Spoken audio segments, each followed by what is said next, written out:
Just to clarify on the knee, did you have that paralyzed feeling like it was a liver shot? I mean, was that kind of what happened, where you couldn't move when you went down?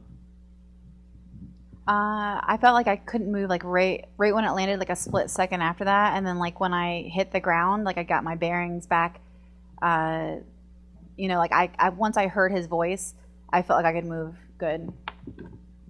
I talked to Herb, and he said one of the reasons that he stopped the fight when he did is you put your hands at your midsection and never moved to cover anything else. So do you recall that? Like, do you recall where your hands and arms were?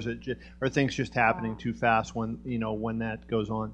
Well, I just watched it, so it's kind of hard to. I didn't know that I did it when I was out there, but I think that when I heard his voice, I started reaching for a leg. So, but I think that it kind of happens automatically.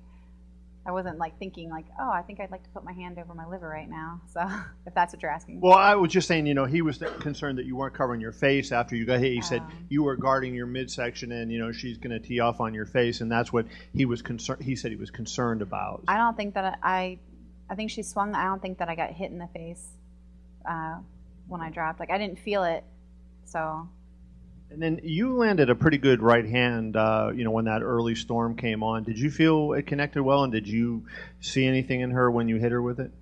I felt really comfortable in the striking. It's probably the most comfortable I felt in my striking in any of my fights. I felt like there were some good connections. Right at the end of my range, I was really relaxed, and something that I was satisfied with. A lot of talk about how this fight would be in the clinch. What did you feel out of Ronda in there? I mean, you didn't have a lot of time, but you had some clinch time fighting against the cage too. What was your thought on that? I felt pretty good. I felt like I should have moved a little bit better off the cage. I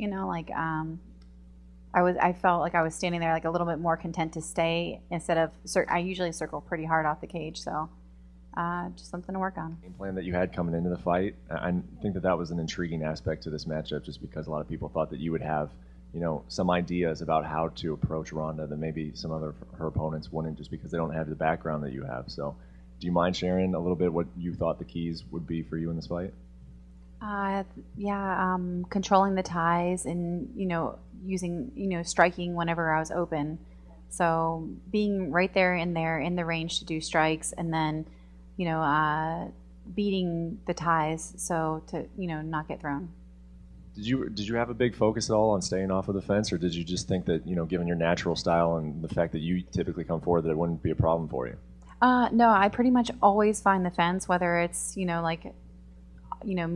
pushing someone else on the fence or vice versa. So just that I didn't circle well enough off that I usually do.